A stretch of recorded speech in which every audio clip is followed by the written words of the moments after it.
Hello, everybody. Welcome to the Buckeye Weekly Podcast. I am Tony Gerdeman here, as always, with Tom Orr. Tom, how's it going? Tony, it is time to talk about an interesting football game. Yesterday, we talked about the Michigan-Rutgers game and the Penn State-Iowa game, and lucky for you, we don't have to do that again. Tony, it's time to talk about a virtuoso performance from the Ohio State offense, the Ohio State defense, going on the road to beat Notre Dame 17-14. And this is maybe the most notes I've ever had for the what did I learn while rewatching the game that I didn't see live. Like, there is a lot to talk about here. Yeah, and we're going to obviously go back and forth talking about Ohio State's 17-14 win over Notre Dame. Got to watch the TV broadcast fully, and I've seen bits and pieces here and there. I think everybody probably got home Sunday whenever we got home, and you watched a little bit on the DVR or YouTube or whatever. But to finally sit down and digest it was good, and to see some of the things that people were talking about and see if they were right or if they were totally wrong. Everybody loves to tell people how wrong they are, including Tom, me. But I'll start with one of the things I think they were right on, and the linebackers in this one did not have a good game. And you saw them getting, like, Steel Chambers got blocked quite a bit, lost some leverage. I think both linebackers, this was not their best game. I think Notre Dame did a fantastic job. 1, blocking, 2, sustaining blocks, 3, putting them in tough positions, defending the pass with the tight ends that they were using. And so I think this was a really good offensive game plan against the Ohio State linebackers. And then this was not a very good game by those Ohio State linebackers. We saw, as I said, whether it's just not even picking the wrong gaps, but just getting sealed off and losing your gap and losing contain, losing leverage. We saw that several times against a big batch of running backs, different skill sets that, you can't just assume, well, this guy's in, so, Audric Estime isn't necessarily the guy that will bump it out, but he's not the only guy that is running the ball. You can't just assume everything's going to be between the tackles. And, I think that's part of the reason they went for 176 yards on the ground. Notre Dame did 4.5 yards per carry. So it was not the best game that I've seen from the linebackers. It may have been one of the worst, in fact, and that's probably a little strong because they did their job well enough, but some rough spots. Cody Simon included in there, came in for Steel Chambers at times, and also was close to making some plays, but didn't. Just overall a tough outing for the Ohio State linebackers.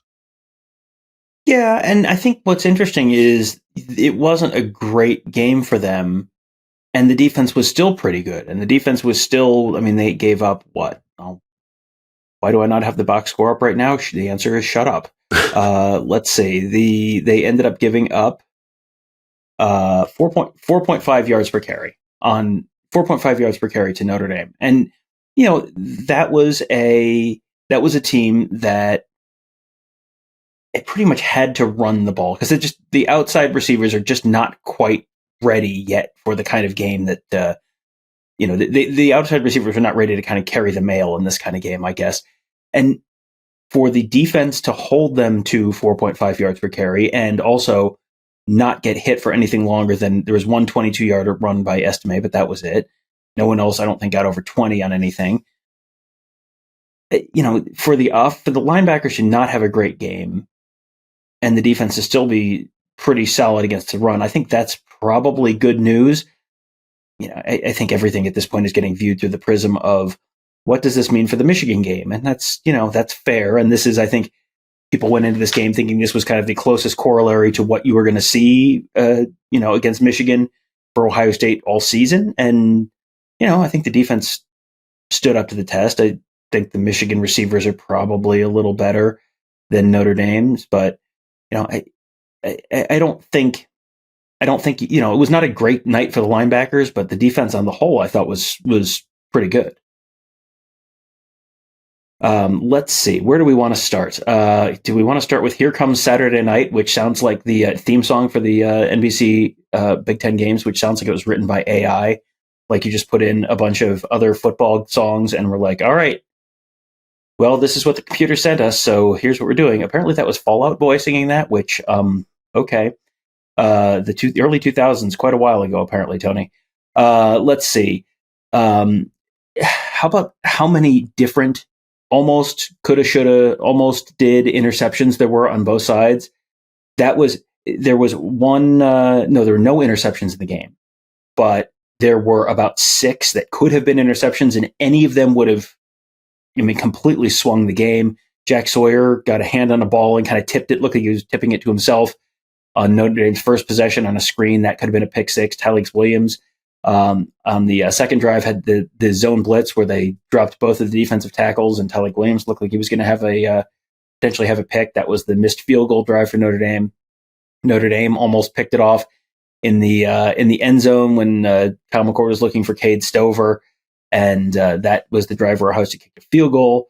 Kyle McCord's arm got hit, and the ball kind of floated on that one that Cade Stover ended up catching. But as the ball goes up in the air, you're even knowing what happened, Tony, I was like, oh, that's gonna be picked off. JT Tuimoloau, we'll talk about him later, but that the screenplay that he broke up, that could have been a pick six, it looked like. And then the last drive, Kyle McCord very, very easily could have been picked off on that. There was a throw down to Cade Stover, maybe around the 15-yard line or so, and a Notre Dame safety jumped it and got both hands on the ball and somehow didn't catch it. It was like the whole game was so close to disaster on both, for both schools. So it wasn't just like, oh, look at all these mistakes Kyle McCord's making. Sam Hartman made some mistakes too. And man, it was just just skirting disaster on both sides. And with as good as the defenses were, it's crazy to think, you could take a couple more touchdowns off the board for each, a touchdown off the board for each team maybe, and then put it back on defense with a potential pick six. That was a dominant defensive performance from both teams that just got to catch the football. Hit that jugs machine. I wonder if there will ever be a point in time where Buckeye fans can watch that final drive and see that interception go in and out of the hands and not clinch up, because that should have been a pick. Somebody, Notre Dame fan, messaged or tweeted at me and said, Kyle McCord should have thrown 5 interceptions or five interceptable passes. I'm like, that's just a Notre Dame fan. Then I'm watching, I'm like, well, there's one, there's two, well, there's a third. That fourth one probably should have never been thrown. Yeah, and to not come away with any of those, I think Ohio State, obviously very, very fortunate. Notre Dame, as you mentioned, also very fortunate. Tylex Williams should have had that one. And you should never say defensive tackle should have caught that. But, when you drop back and you're right there and you just reach your hands out, it's understandable that they don't, but, it was right there for him. I can just go into my next one because Kyle McCord, this was, I don't want to say Craig Krenzel-like, because there are a lot of just like, well, that's not a very good throw, or you shouldn't have thrown that, or where are you going? That was inaccurate. But when you absolutely had to have something, he got it for you. And there were plenty of throws where just double coverage or trying to sneak something in that isn't there. Like a lot of these skinny posts, there's no window there, and you're trying to make a window there, and it's just not working. And so this was not his best game, but yet it will be maybe his most memorable until he beats Michigan. And even some throws, there was a throw where I don't know if it's third quarter or whatever, like he's throwing it, he's getting hit. May have been the fourth quarter. Oh, creates the fourth down situation, I think, to Julian Fleming on that final drive. But I don't know where he's throwing it to, because everybody was covered. And just there was some really good coverage. And we could probably talk about Benjamin Norris and Notre Dame cornerback, because we talked about him last week as being a really good player. I was really impressed. But overall, just something that Kyle McCord is going to learn from, something that the team will learn from about Kyle. But he has to get better. And just the windows, the decisions, things like that, because the next defense may not be as forgiving as the Notre Dame defense. he just, to me, looked like a very talented quarterback making his first road start and probably feeling a little bit of pressure and having some pass rush at times in his face. And, there were enough great plays that it kind of balanced out some of the iffy choices, let's say. He looked like a guy who's very, very talented and can make these great throws. And you see the 5-star arm and the 5-star, football brain, but also it looked like a young guy kind of getting, being in a situation he hadn't been in before. And that is a very good, very talented, and very veteran defense. And I thought they had a pretty good game plan for Ohio State, and very clearly were trying to take away Marvin Harrison and had him doubled on a lot of plays. There was a third or fourth down play where it looked like they basically had Ibuka and Harrison both doubled. And, so it was just kind of, okay, make someone else beat you. And Cade Stover stepped up quite a bit, and McCord did a nice job finding him. There was a third down play where they ran some kind of like a cross or almost like a pick play. And Travion Henderson was going left to right. Cade Stover was going right to left. And Stover ended up coming out completely clean and would have been an easy first down. And I think McCord maybe got his eyes down and was looking at the rush instead of looking downfield, maybe, or just wasn't looking in the right spot, because it looked like he should have seen Cade Stover, but maybe he didn't. And so it is a guy who, this very clearly was a better performance than you saw in week 1. It was a better performance than you saw in week 2, and not even really adjusting for the level of competition. It was just it was a young quarterback. Relatively young quarterback playing the best defense he's ever faced. So, I think Ohio State is somewhat fortunate to get out of there with a win, but, I think Kyle McCord is still a work in progress, but overall, what do you grade him? A B-ish, B+? If you're going to measure quarterbacks on wins, then, that's an A, but yeah, I'd agree with the B+, something like that, because he did enough. Third downs, he was fourth downs, that final drive, that's why you are the starting quarterback. That is your job. That final drive, you lead the team down there to victory. You win. That is the decision maker. That is the tiebreaker, the guy who is going to take you beyond what you think you can do. And so he did his job. That's exactly why Ryan Day picked him. Yeah, no, that was we said on the postgame show, it looked like the moment might have been a little too big for him, the first couple of plays of that drive, the end of the game drive. And then he sort of settled in, and, third down after third down, they just kept picking stuff up. And watching the game back, you got to these certain points and it was like, oh, well, they're doomed. Now they'll never win this game. And, it's 4th and 7, and he throws to Julian Fleming short of the sticks, and it's like, oh man, that's that. And Fleming made it, but Fleming made it by about a half a yard. And then the play after that was the one where they almost got intercepted. There were a bunch of times when it felt like everything was going to sort of snowball on them, and then they got out of it. They dug their way out of the avalanche and managed to escape. And I am not sure exactly how much to say incredible performance, gutty performance to get out of that game with a win versus kind of fortunate to not have had the one big back-breaking turnover when there were so many that there could have been. You know what? Let's talk about Kyle McCord right before the end of the first half, the 2-minute drill right before the half. Everyone's going to remember the last one forever. Right before the half, it's still scoreless. He nearly got the ball to Emeka Ibuka on the touchdown that was ruled a touchdown and overturned, but he put the ball in a place where he could catch it. That was a good throw. He got it to Marvin Harrison that drive. That one was overturned, and then the replay people came on later and said it probably should have counted. Hit Ibuka on a couple nice gains. Also, hey, stop me if you've heard this before. Could have been picked in the end zone on a throw to Cade Stover. He threw in a double coverage. So it was just, he made so many good plays and kind of got them down the field, and they ended up kicking a field goal on that one. But, it was you keep seeing these flashes, and you can see what Ryan Day and the coaching staff sees in him. That drive was okay, that when we talked to Day back in August, what does he want to see? He wants to see the guy who can get them down the field and, who can score in the red zone, who can get them down the field in the 2-minute drill. Well, he got them down the field in a 2-minute drill in the first half, got a field goal, and a 2-minute drill in the second half, got a touchdown.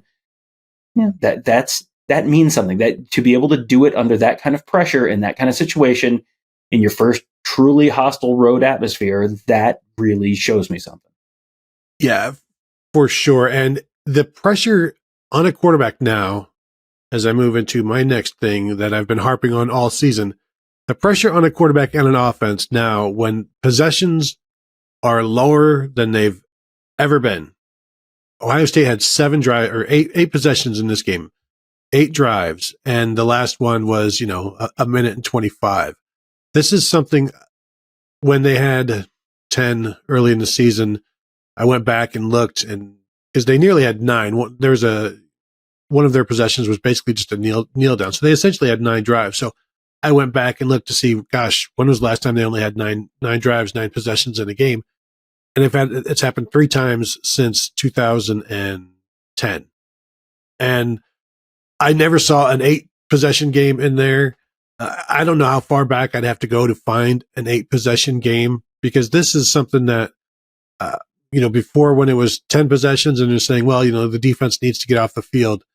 I don't think you can blame the defense for this, because at this point, the defense, and even though Notre Dame had like 36 minutes of time of possession, the defense is doing its job. The clock rule is taking time away from offenses, and Ohio State tried to speed it up at times. Notre Dame trying to slow it down at times.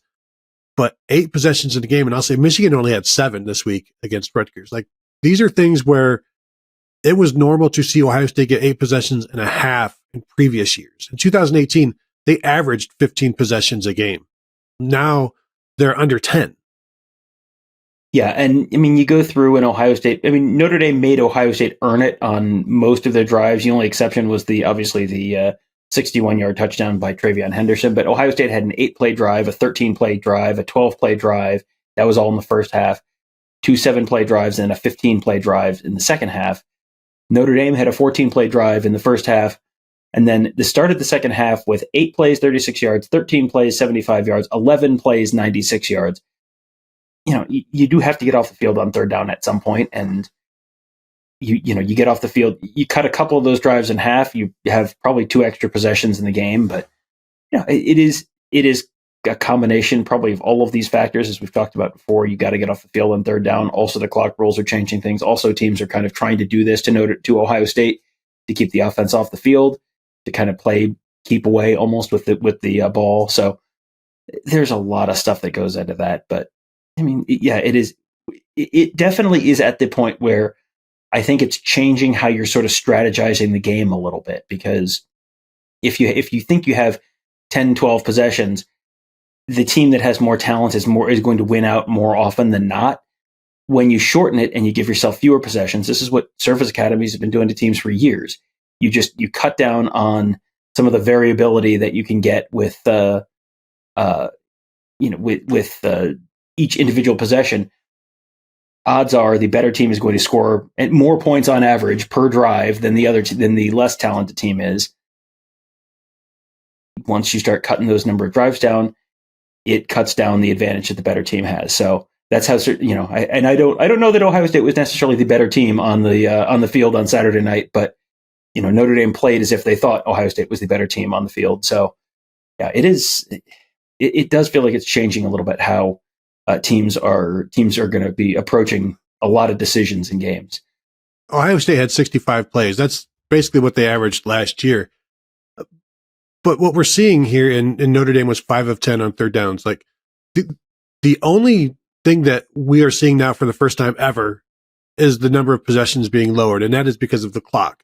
Like nothing that we're seeing from the Ohio State defense is different than we've seen from them in the last 20 years. So like to now have these superlatives, these outliers that are now becoming the norm, it's because of the clock rule. It's because of the way the teams are approaching the clock rule. It's the way, as I've been saying, that they're weaponizing it. people can talk about Ohio State's defense not getting off the field. Ohio State's defense is like number 4 in the nation in average yards per play.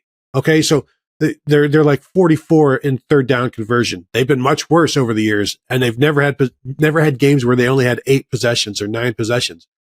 And they've also not had offenses. They've had offenses that were about the same as this one. So like the biggest change, the biggest difference in all of this is the way teams are using the clock rule now. And as we've said before, I don't know that it's going to change. I think you might have to change with the times, so to speak, Tom, if you will. I don't see them going away from it, changing the rules, just because, as we've said, that the playoffs are going to impact that. However, we're only talking about a couple of teams, a handful of teams that you're trying to help out in terms of limiting exposures. Everybody else, 125 other teams or 120 other teams are having to deal with this rule that you're putting in to try to help the say 8 teams or the 4 teams that may be impacted most by it. Well, and everything you just said there is true. I think the one thing that maybe changes things a little bit this year, in addition to the clock rule, is Ohio State's not giving up the 70-yard touchdown this year that gets the other team off the field. Teams have had to be methodical. Jim Knowles is trying to keep stuff in front of them and not give up the big plays. And so if you're not giving up the 70-yard touchdown on, a 2-play drive, well, then if the other team wants to go 70 yards, they do it in 13 plays, and it takes 7:39 off the clock. So, and the 7:39 there is probably 45 seconds or a minute longer than it would have been last year because of the clock rule. But also, by not giving up the big play, you're keeping, and still giving up a touchdown, you're keeping the other team's offense on the field. So you're absolutely right that the clock rule is playing a part of this. You're absolutely right that teams are weaponizing it against teams, like Ohio State, or I'm going to guess if you looked at Georgia, you would see that again, against Georgia or Alabama or teams like that. But, the lack of big plays, while a good thing for Ohio State's defense, is probably also contributing to this in some way. One time that Ohio State's defense did get off the field was the second 4th and 1. The first 4th and 1 Sam Hartman time that Sam Hartman got stopped short. That was the Cody Simon play, which was an incredible play all its own. Tony and I talked about that a little bit on the Buckeyes Tomorrow Morning podcast for Tuesday. The other play that I didn't see it live was Tommy Eichenberg doing the LeVar leap on that second 4th and 1 where Hartman, I think Hartman was planning to go up the middle, and then Tommy Eichenberg came flying over like, was it Ram Vila from Navy who had that big 4th down stop against Notre Dame on that one, or LeVar Arrington going up and doing that against Illinois 20-something years ago, 24 or 5 years ago. I hadn't noticed that. Like, man, that is effective. It completely blew up what I think was the design of that play, forced Hartman to go outside. He kind of got hung up on his tackle or a tight end or something.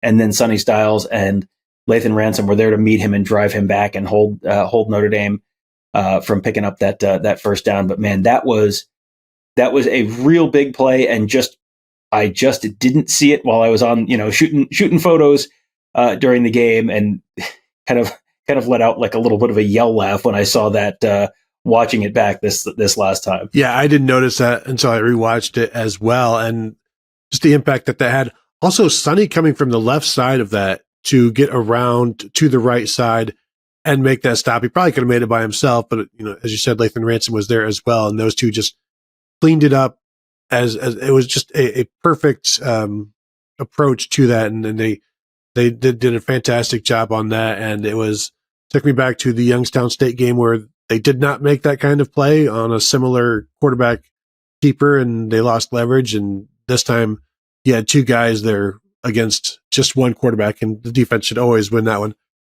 After the game, we talked about, boy, it is odd when your defense does well and the safeties are your leading tacklers. I think this is obviously the linebackers having some issues was one of the reasons why the safeties had so many tackles, but also safeties were really good in this one. Josh Proctor, Lathan Ransom really helping out in the run game as extra linebackers, essentially. And one of my notes here is just Proc, because he was, he was doing well. Pass defense, getting hands in there on short passes, helping out in run stop, and also coming down hard. And almost out of control on one play and still able to get a hand on a running back and trip them up to allow teammates to come in there. And of course, we talked about one of the Lathan Ransom hits after the game where it just felt like a linebacker hitting somebody. And so those two guys, and of course we just talked about Sonny Styles, but Proctor and Ransom, I thought were really instrumental in keeping the runs from going the distance. And again, as we said, these were a very different set of running backs that they faced. I think watching the broadcast, they had already played 4 running backs within like the first 8 minutes of that game or so. So it was a lot of just different styles that they were facing, and they were up for the challenge.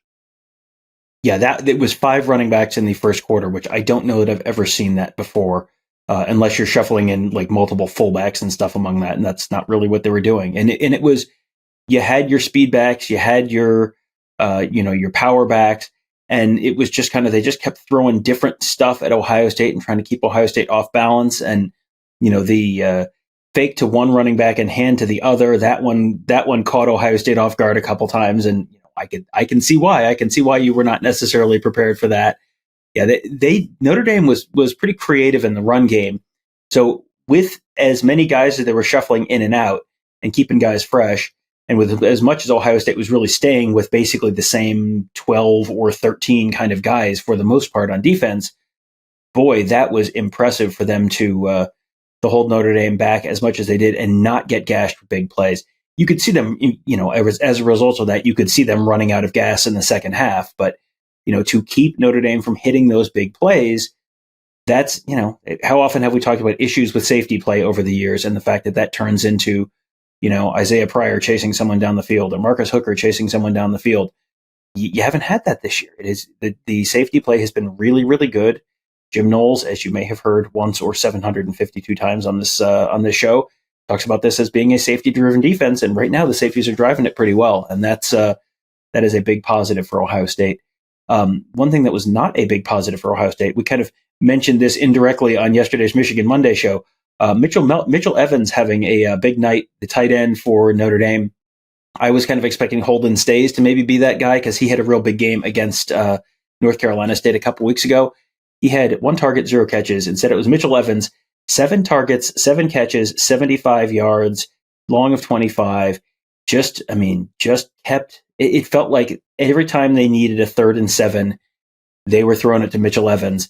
And anytime you watch a tight end do that, and then we also watch the Michigan-Rutgers game and Colston Loveland having some big plays for Michigan in that game, you can't help but wonder, what is Colston Loveland going to do against this team? I mean, obviously, there's a lot of time where they'll have time to sort of address some of the stuff, but what would Colston Loveland have done against this team on Saturday night if the Michigan and Ohio State game happened right then? Well, yeah, and it's something that it was just really good scheming, because there were times where you would just see Evans just kind of float out into an open zone, and Steel Chambers would be like too far away to defend him, and Sam Hartman would find him. And it wasn't necessarily that Mitchell Evans was the first read, because you're looking elsewhere, and then you go to your outlet and he's open. But then he also made an incredible catch on Steel Chambers with a one-handed while getting held by Chambers, and came down with it. He was really, really effective. And, that's something where going back to the Georgia thing, you bring in Sonny Styles to help defend one of these 2 tight ends. And maybe that's something that they maybe have to consider more. And maybe that's where Mitchell Evans being more of the inline guy, that's why the linebacker was on him, so they attacked him. So you're going to have to figure that out. But yeah, he was really, really effective, and it's going to be something that now we may start harping on until we see the results or until we see some different results, basically, as just to keep an eye on it. And it may be against Penn State, it may be against Michigan, and certainly be against Michigan, because that's what Michigan does, and it's going to have to be something that they watch out for. Let me see here. Tyleik Williams had a really good game. The number of snaps, again, another 50 snap game for Tyleik Williams, 56 in this one, career high, compared to 35 and 34 for Mike Hall and Ty Hamilton. It's clear that he is now assumed this kind of pedestal that we had put Mike Hall on. And Tyleik Williams has been effective as a pass rusher, as a run stopper, just as a guy that can continue to motor on and be just a pain for an offensive line. And this was, I don't know if we gave Notre Dame's offensive line its due, because we talked about maybe they were a little soft in the middle. I thought they were really, really good in this one on all sides, outside, inside. But Tyleik Williams continuing to become a difference maker against the run as much as against the pass. And remember, when he first got to Ohio State, he was more of a pass rusher than a run defender. He is now a complete defensive tackle, as evidenced by the fact that he is playing more than anybody else on the interior of that defensive line. Yeah, he is finally living up to what you saw in the 2021 Akron game, Kyle McCord's first career start. He made a bunch of plays, and everyone kind of went, "Oh, well, here he is, Ohio State's next star on the defensive line." And then it just sort of never happened. And you went through the rest of that season, and you went through most of last season, kind of going, "Where's he going to be? When is he coming out here?" This is a guy who has had the raw tools for a long time. And I think it's just been a little bit of getting that last few steps to being ready to compete and to be ready to, physically, ready mentally to play as consistently as they need him to on the interior. And now that that's here, he looks like a real impact player. They're still a little thin on the interior of that defensive line, but to have him there ready to play that many snaps is huge for this team, because you saw him get in there and blow up running plays. You saw him break up that pass that we talked about earlier where he almost had an interception. He's someone who, I have a picture of him. I think I talked about this on the post-game show and I couldn't remember who it was. There's a picture of him jumping up to get a hand in the passing lane.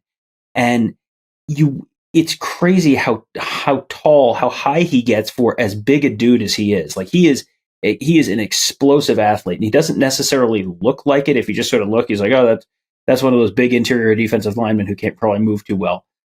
He can get up, he can get off the line. That is a real difference maker, potentially, in the interior of that defensive line for Ohio State. Next up, let's see. Okay, Tony. All right, I get to be the bad guy. Let's talk about the 4th and 1 play to Emeka Egbuka. Ryan Day said after the game they had the look they wanted there, and I'm looking at the screen and I'm like, I'm counting like 3 Notre Dame defenders on the edge there to the boundary. What was the look that you liked there? Because whatever it was, it did not play out well. And you look at the other side of the screen, and Marvin Harrison is 1-on-1. There's no safety help on the top of the screen. Like, I know they don't want to throw the ball on 4th and 1, but man, I mean, it couldn't have gone worse than it went going the other way. So, and the other thing that was weird about that play was Kyle McCord. I think Kyle McCord got his foot stepped on or tripped over someone because he went down on that handoff. Like he tripped over an offensive lineman's feet or something like that. So, a throw to Harrison, a play action fake and the throw to Harrison probably wouldn't have worked because he lost his balance. But yeah, after rewatching that, I still really don't get that play call. Yeah. Now, earlier in the game, Egbuka had a rush on a jet sweep for like 9 yards. It wasn't necessarily to the boundary because the ball was like right in the middle of the field, but it also wasn't to the wide side. But yeah, because in my mind, when that failed, I had already written my column about Ryan Day wanting to, being called out for not being tough. And then this is going to be the lasting memory of that, running a jet sweep when you need 1 yard forward. So, you want to say that you are tough, but this is how you choose to show it. And that's not exactly going to get the job done. And it didn't get the job done. And so, yeah, I'm with you there. In terms of the 3rd and the 4th and short, 3rd and short, 4th and short, and I'll say 3rd and short, 4th and short, 3 yards or less. We'll go with that. They were 2 of 6, I believe. One of those was a pass play. And then the last one, the only one that they got it on a run was Chip Trainum on the 3rd and goal from the 1. And I'm going to eventually do something this week and just go back and look at this season to see how they're doing. But we've had this conversation maybe since we had it in 2018, certainly about third and short because the running game was a struggle. 2019, there was probably not much struggling, so I don't know that we talked about it then. But certainly 2021, 2022, we have talked about it. And I think it's clear that Ryan Day knows their issues. That's why he, one, tried to throw out of it a couple of times. And then, that last one with the Emeka Ibuka, that almost last one, he knows that it's not going easy for them. And if he thought they would get it, he would run it. Like, you know what I'm saying? Like if he thought they were going to get that and pick that up, he'd let them try. And I don't think he has that confidence in them just yet. And the only time he did essentially was because this was the only play that matters. That last play, it's like, it's here or nothing. And you at least, they went down swinging. Now they connected, but at least if they don't get it, as opposed to let's just run another jet sweep. At least they answered the bell, I guess I would say. Yeah, it just felt like it was another time when you had 3rd and 1 or whatever, and it's okay, you're going to run the ball up the middle, and then on 4th down, you're going to do something cute on 4th down, and that's when we do our play action passer or jet sweep or whatever, because no one will suspect it. And that happened, I think, on the other end of the field, on where they failed on 4th and goal from the 1 in the first half, where you had that kind of pass deflected. I think it was the first half. The pass that was deflected, looking for Cade Stover, and then G. Scott kind of almost caught it on the rebound. It was the same thing. You tried to run it on 3rd down and got stuffed, and then you roll out Kyle McCord on 4th down. And are quarterback sneaks not allowed anymore? It felt like they obviously are not comfortable with it. Like Ryan Day is familiar with quarterback sneaks, and it seems like such a screamingly obvious solution. And that was a big enough moment that if you were going to do it like that, it feels like they would have done it. Like they have been clever and creative with those in the past. With like the one of the Clemson bowl games where Justin Fields like goes up to the line like he's in shotgun. He goes up to the line and sort of gestures like he's changing the play, and then takes a snap while Clemson's not looking, and they just barrel ahead for 3 yards.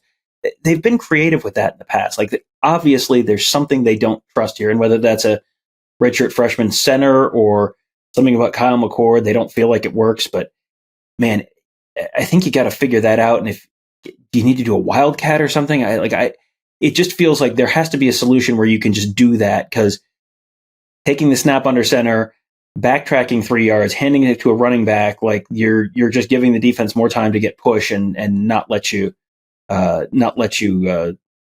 pick up that 1 yard you need. Yeah, they were 1 of 5 running the ball on 3rd or 4th and short in terms of picking up the first down.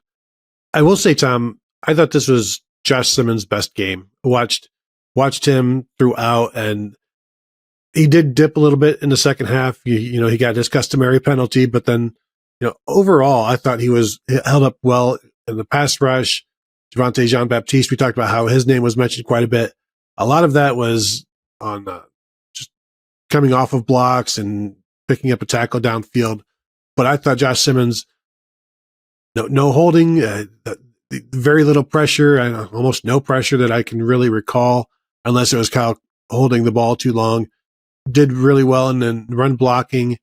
Didn't sustain everything for as long as maybe you would like, but also the play is gone by the time the play is normally gone by the time he would release the guy. So overall, I was impressed with his growth, and just, get rid of that one penalty and things will get better. It was unfortunate for him. I saw they had the graphic ready of the most penalized offensive linemen the past 2 years. And so, overall though, I think it was another step in a positive direction for him, which they need. And he obviously needs to continue to get better. And this was a game where he could have been exposed and he was not. Yeah, this is, I think, the best defense they've played this year by a decent margin, and it did not look materially worse than it did in previous games, which tells me, okay, that this is a significant improvement, because they've looked, the first week or two, it really was just very obviously not right. And this week it was, they're still not succeeding in short yardage the way you'd want them to. but it's better. And Kyle McCord had time to throw for the most part during the course of the game. He was under pressure a few times, but not horrendously. And yeah, it feels like there's real genuine progress on the offensive line. And that's what you need, because you're through that one. Now you get a week off.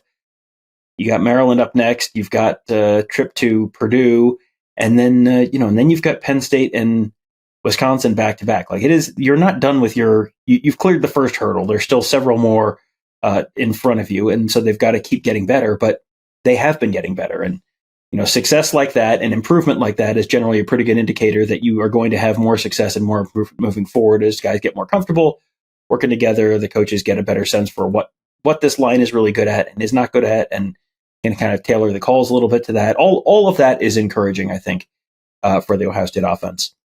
One thing that was not encouraging, Tony, boy, watching this game, knowing the result, I still, after that fourth down stop on Ibuka, Notre Dame gets the ball back. First play, first down.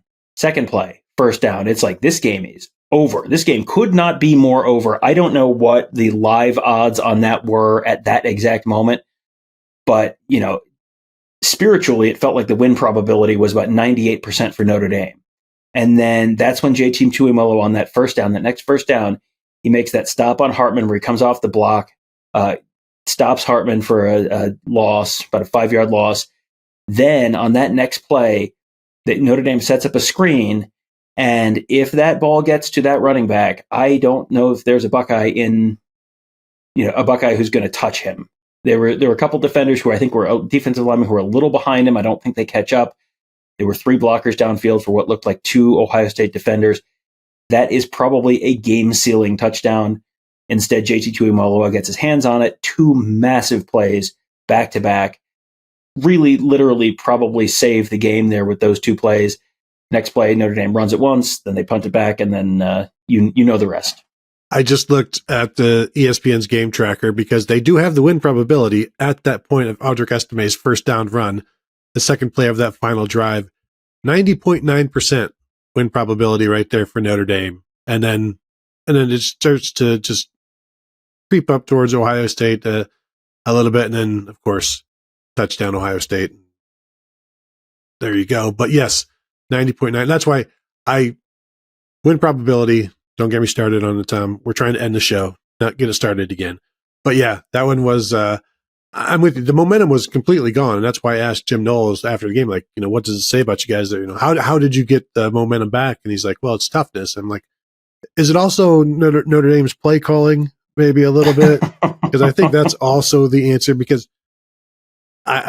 this was Lane Kiffin, against Ohio State. Like, why are you going away from running the ball? And I think Notre Dame did some things in this game to cause themselves to lose, and Ohio State was there to help them along the way. But I think Notre Dame did themselves a disservice in some of their play calling in this game, and that last drive especially. I want to. Can we give Jack Sawyer a break? I know he's getting a lot of criticism. He and JT Tuimoloau outplayed every snap in this game, which is insane to me. Like the fact that they were out there for every snap. He made an impact. He caused some incompletions.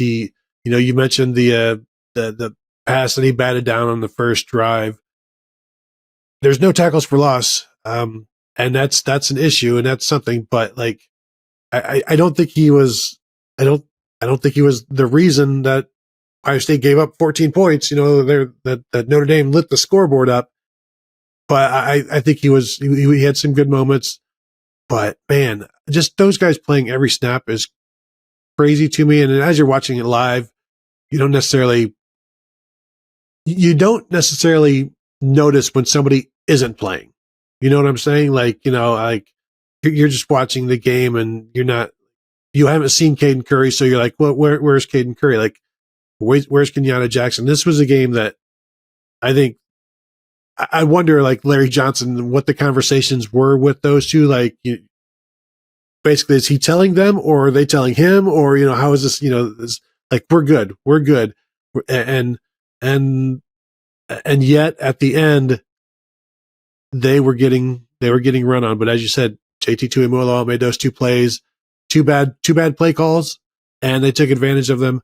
But I think Jack Sawyer, I'm just going to ask people to give him some slack. I thought he was better, and I think some people, and maybe I'm probably speaking to the vocal minority of Twitter, which is the wrong place to spend my energy. But he had some good moments. I'll stop there. Well, he had some good moments, and he also was out there when they were effective against the run and when they were getting some pass rush. And, no one is watching this more closely and with more on the line than the Ohio State coaching staff. And, they like Caden Curry. They like Kenyatta Jackson. It's not like they don't have other guys they think are any good on this team, but they feel like Jack Sawyer is the guy who needs to be out there. And, in a game with that much on the line, that's telling you something. It's very easy for a coaching staff to say all the right things about a guy. And, there are ways to say the right things about a guy without actually saying anything about the guy. The fact that he's playing every snap, that tells you everything you need to know about how they view him. And, sometimes doing your job means you're showing up on the stat sheet and your job is just to keep things inside or to, block, close off this running lane, whatever it is. Whatever it was, he was doing it. And if they didn't like it, they wouldn't have played him every snap, because your default answer is you want to mix those guys up. You don't want to just have the same guy on the field every single play. So, Tony, I have one last one. The Marcus Freeman, we didn't think we could run a guy on for the second to play with 10 guys. Ohio State ran the play clock down from 40 to 7, and they were not like under center the whole time or ready to go. They're milling around. Like, there was no question they could have run a guy on the field at the end. That if you're a Notre Dame fan, has to drive you nuts.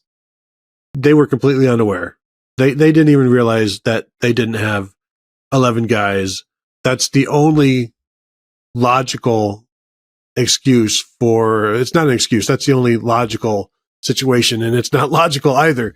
But you can try to come up with excuses like, well, we didn't want to run somebody out there. We didn't want to get a penalty. You were unaware. That's why you didn't do anything. You didn't know. And for a coach to look at his lineup, and not just a head coach, but position coaches. Like, imagine Larry Johnson looking out there going, why do we only have 3 defensive linemen out there? Like, your position coach should know. Like, Al Washington, defensive line coach, should look out there and say, hey, why do we only have 3 guys out there? And that's a complete collapse. And two plays in a row. That's the other thing that I cannot understand about this. And you could try to make excuses, or you can try to say, well, this is what happened. The only thing that makes sense is the truth. And it's like, we didn't know. And there's no good way to say that. That doesn't make you look like you are that you completely dropped the ball, which you did. Yeah. And not only 2 plays in a row, but 2 plays in a row out of a timeout. It's like, what is the thing you could do to make yourself look the dumbest of any possible? I mean, it's like the perfect storm of what could you do to make your coaching staff look like they don't know what they're doing. And that's it. 2 plays in a row, the 2 most crucial plays of the game, everything on the line, not quite season on the line, but pretty close to season on the line, coming out of a timeout with plenty of time to change between plays. Like, I just, everything was such a blur at the end of that game that I really didn't think about how long it took for Ohio State to get to the line and all that on that last play. But rewatching, it was like, oh no. It was incomplete pass, stop. They've got to go get the football, bring it back. Kyle McCord's looking at the sideline. Kyle McCord's looking at the field. Kyle McCord's looking back at the sideline. Like, I could have run. I am not the world's fastest person. I don't know how much good I would have done at the point of attack, but I could have made it out there in that time. I had the same reaction as you. Like, oh, they didn't notice. Nobody noticed, because there's no possible way the explanation they give is the actual explanation. No, and I did hear Marcus Freeman say they now have a call to get a penalty on purpose. So that's a solution you didn't know you needed until you had the problem that popped up because of it. Is the call, hey, close the barn door? Is that the call? Because, hey, what's that horse doing out there? And So did they just call the same play twice in a row? That's why there are no adjustments or anything, or just same personnel, different plays. But I will never understand that until not that we paid for blood, that sort of thing. But somebody needs to take the blame for that, or just take responsibility for that. If the head coach wants to do that, that's his job as well. That's what he gets paid to do. So I guess that is what it is. It's not like we have to live with it. They have to live with it, and it's never going to go away in terms of how they feel about it. I got a couple of things here, Tom. The short yardage stuff, bringing in Caden Curry and Luke Montgomery, you're inviting more defense when you bring in this jumbo package. And I don't think bringing in more defense is a way to make your short yardage situation better. And I would say spreading things out and just going with your 5 offensive linemen and your tight end and removing some defense will help. And after rewatch, I didn't come away from this game thinking any better of Ohio State's offensive creativity in this one. It was still, we said it after the game, didn't seem like the most creative thing. At one point there was, I don't know, I think somewhere in the third quarter, and it's, you could just see like, oh, here comes the pitch to Travion Henderson on the short side. And there it was, 2 or 3 yards. They love the boundary toss. And it's one thing to run like between the tackles on the boundary, but then to toss it to even shorten your ability to run wide even more. I don't know why they love that one so much, but they apparently do. I think my last thing here is, 2 last things. The emotional letdown after the touchdown to Travion Henderson, with Marvin Harrison. Just seeing Travion Henderson's face on TV, what should have been like one of the best moments of his life, and the realization like after the play that Marv was hurt, and you just see like, it looks like something terrible has happened. And it's like, you just scored a touchdown to make it 10-0, but the joy that you lost from that, the motivation, the momentum that you lost from that, and Notre Dame capitalized on that one. Great job by them. Last one for me, Tom. The average time per game of the first 4 games this season for Ohio State right now, 3 hours and 19 minutes. And the average time last year over the first 4 games, 3 hours and 30 minutes. In 2021, 341 over the first 4 games. So first 4 games this year compared to 2 years ago, 22 minutes shorter. And that's, I guess that's good, because the games have been dragging on a lot. I don't think college football had quite the pace of play issues that baseball had. Ooh. Like baseball made a major change this year, and I think the results have been about A++. The 4-hour football games were the ones that were an issue, and then if you're done with those, that's probably not a bad thing. Going back to the first of your 3 things you just mentioned there, the jumbo package. When they did that, I believe they took Marvin and Emeka off the field. Like it was just tight ends and extra, Luke Montgomery's in there, and you get Caden Curry as a fullback. And if you look at the way they're defending Marvin Harrison, you look at the way they're defending Emeka Egbuka, they were trying to bracket those guys at times.